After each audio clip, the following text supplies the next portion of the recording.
Olá, tudo bem com você?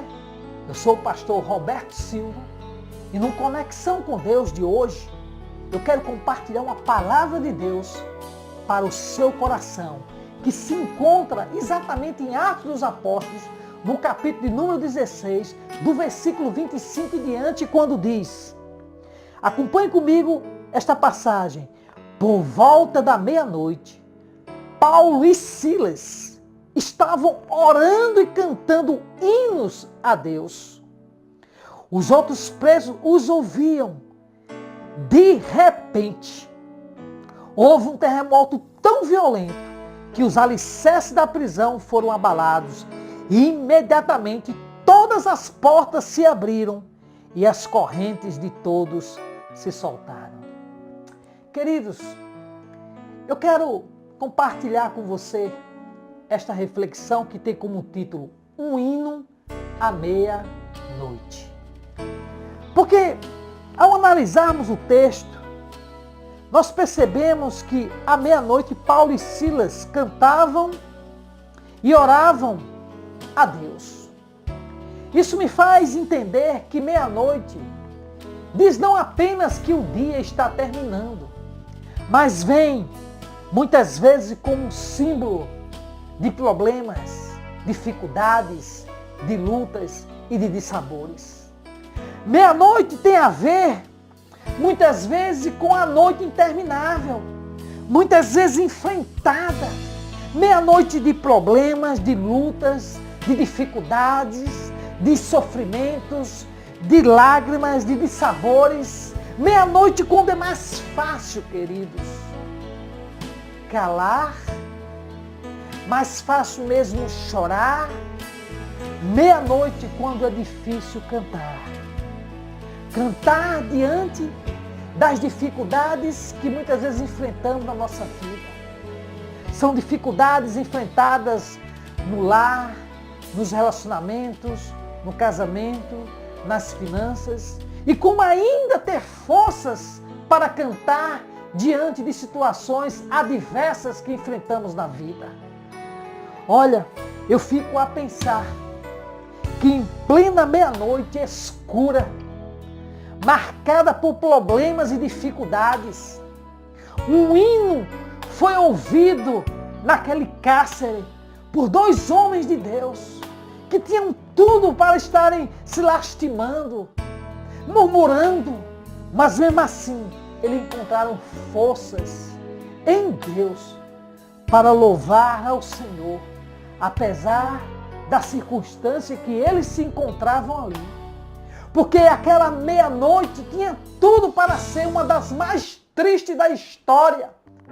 Mas a Bíblia diz que um hino nela foi cantado naquele cárcere por dois homens, que fez com que através do cântico, do hino que foi entoado ali, fez com que precocemente viesse o amanhecer.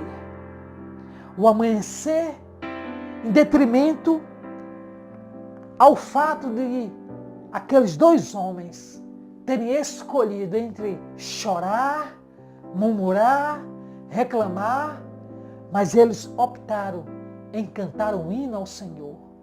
E cantar e orar fez com que precocemente o amanhecer pudesse raiar. À meia-noite, queridos, eu observo nesse texto que Paulo e Silas oravam e cantavam hinos a Deus, enquanto outros presos escutavam. Porque é mais fácil mesmo, queridos, é chorar que cantar. E Paulo e Silas, eles tinham sido presos em detrimento ao que o próprio texto nos diz no versículo 16, de forma injusta. Porque Paulo, ao repreender um espírito na vida de uma jovem que predizia o futuro, como descreve o versículo 16 do capítulo 16, isso trouxe um desconforto aos donos daquela escrava, daquela jovem que tinha um espírito maligno que predizia o futuro. isso lhes trouxe um desconforto, porque eles começaram a perceber que havia perdido exatamente o lucro que se obtinha em face do que aquela jovem realmente predizia em detrimento ao futuro das pessoas. A prova disso é que o versículo 19 diz: percebendo os donos daquela escrava que a sua esperança de lucro tinha acabado, diz o texto que eles arrancaram Paulo e Silas e o arrastaram para a praça principal diante das autoridades. E levando aos magistrados, disseram: estes homens são judeus e estão perturbando a nossa cidade. Em detrimento a isso, queridos, Paulo e Silas foram lançados num cárcere, injustamente, presos por fazer o bem.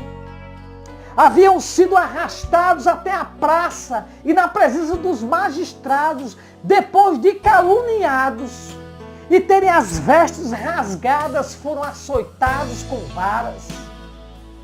A história registra que eles foram muito açoitados e depois de tão cruelmente açoitados, foram lançados na prisão.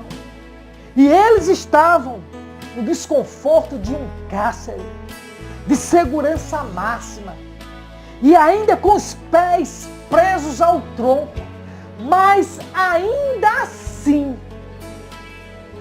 apesar de todo o desconforto, apesar de todo o sofrimento, cantaram hinos de louvores ao Senhor. Paulo e Silas, meus queridos amigos, irmãos e ouvintes, eles podiam ter ficado em silêncio, mas cantaram um hino à meia-noite. E Paulo e Silas, cantando um hino à meia-noite, vieram a alegria do amanhecer. Cantando um hino à meia-noite, findou o choro. Findou o choro. E podemos dizer que findou o choro porque podemos vivenciar um novo amanhecer, uma alegria que surge no arraiar de um novo dia, quando nós optamos exatamente em louvar a Deus, apesar das lutas e das dificuldades que enfrentamos. Nós não podemos nos esquecer o que diz o Salmo de número 30, versículo 5, como fator de esperança, como uma palavra de Deus para nos mostrar, nos revelar que o choro pode durar uma noite, mas a alegria vem pelo amanhecer. É assim que descreve o Salmo 30, versículo 5, quando diz: porque a sua ira dura só um momento, o seu favor está à vida. O choro pode durar uma noite, mas a alegria vem pela manhã. Ah, queridos, o que dizer do que descreve o profeta Isaías no capítulo 49, versículo 14 e 15, quando diz: acaso pode uma mulher esquecer do filho que mama? Eu, diz o Senhor, eu todavia não me esquecerei de ti, diz o Senhor, pois eu te escrevi nas palmas de minhas mãos.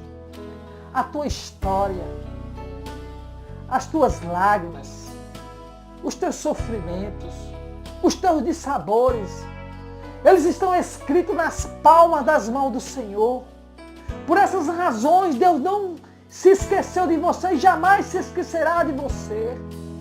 Porque Ele te conhece, Ele sabe exatamente do teu sofrimento.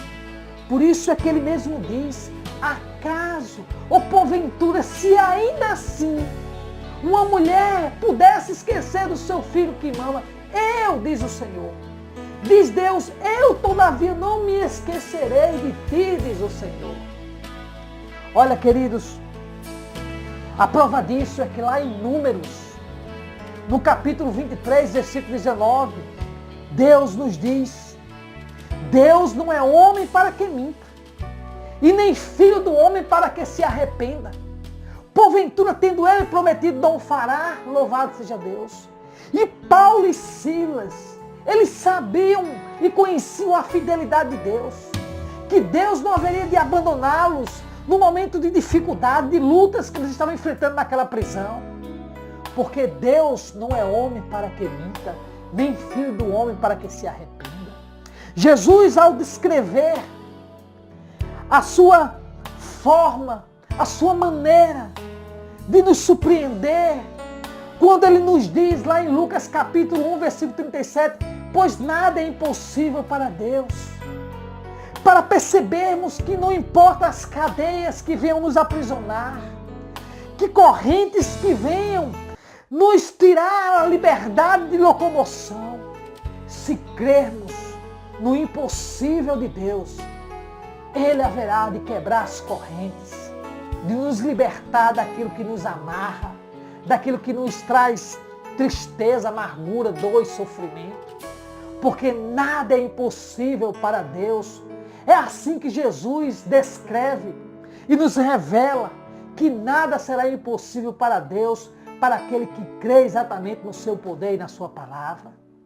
Nós não podemos esquecer, queridos, o que diz a carta aos Hebreus no capítulo 11, versículo 6. Sem fé é impossível agradar a Deus, pois quem dele se aproxima, como diz o texto, precisa crer que ele existe e que recompensa aqueles que o buscam. Louvado seja Deus.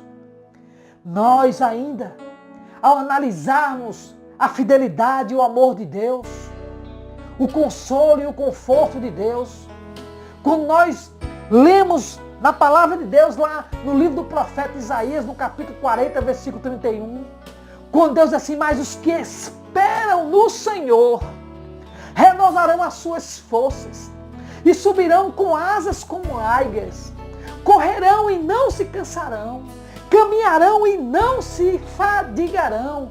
Bendito seja Deus. O próprio profeta Isaías, queridos, ainda nos diz, lá no capítulo 64, versículo 4, quando ele diz: pois desde a antiguidade não se ouviu, nem com o ouvido se percebeu, nem com os olhos se viu um Deus além de ti, que trabalha para aquele que nele espera. O texto diz: por volta da meia-noite, Paulo e Silas estavam orando e cantando hinos a Deus. Os outros presos os ouviam. De repente, veio um terremoto tão violento que os alicerces da prisão foram abalados. Quando nós oramos e cantamos hinos ao Senhor, nós seremos surpreendidos, como diz o texto, de repente. E esse de repente de Deus é um de repente que haverá de nos surpreender, pois Ele haverá de abalar os alicerces de tudo aquilo que tenta nos aprisionar, de tudo aquilo que tenta tirar a nossa alegria, a nossa paz, a nossa razão de viver. Pois o de repente de Deus haverá de vir como um terremoto, e esse terremoto vai abalar, vai quebrar os portões de ferros, as cadeias que tentam nos aprisionar, tudo aquilo que nos faz chorar. Deus haverá de repreender, haverá de fazer com que tudo isso seja dissipado pelo poder que há no seu nome. E imediatamente todas as portas se abriram quando Paulo e Silas oravam e cantavam ao Senhor, e as correntes de todos se soltaram. Eu quero profetizar na tua vida que as correntes vão se soltar da sua vida, que as portas se abrirão, as portas que estão fechadas hoje no poder que há no nome de Jesus, elas se abrirão quando você crê que através do poder da oração e do louvor, Deus poderá fazer com que todas essas portas se abram e que as correntes sejam quebradas no poder que é o nome de Jesus. Sabe por quê? Porque conforme aquela canção da nossa querida irmã Amanda Vanessa, quando ela diz, Deus cuida de ti, diz, eu cuido de ti, descansa em mim, começa a sofrer.